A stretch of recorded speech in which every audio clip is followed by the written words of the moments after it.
বিশ্বনবী বললেন, আল্লাহ আমার মাথার চুলের ঝুঁটি আপনার হাতের মুঠোয়। আচ্ছা, এইভাবে কাকে ধরা হয় যে খুব ছোট? নিজেকে কত ছোট করলেন বিশ্বনবী। ও আল্লাহ, আমার মাথার চুলের ঝুঁটি আপনার হাতের মুঠোয়, আপনি ডানে টানলে আমি ডানে যাব, বায়ে টানলে বায়ে যাব। আপনার নির্দেশ আমার উপর কার্যকর হবেই হবে। আদলুন ফিয়া কাদাউক, আপনার ফয়সালা, যেই ফয়সালাই আপনি আমার জন্য করেন এটাই ইনসাফ। সুবহানাল্লাহ বলেন।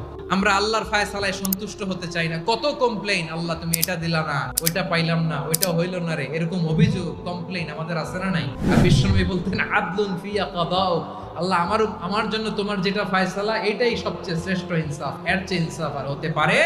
এভাবে কায়মান বাক্যে আল্লাহর কাছে বিশ্বনবী দোয়া করতেন।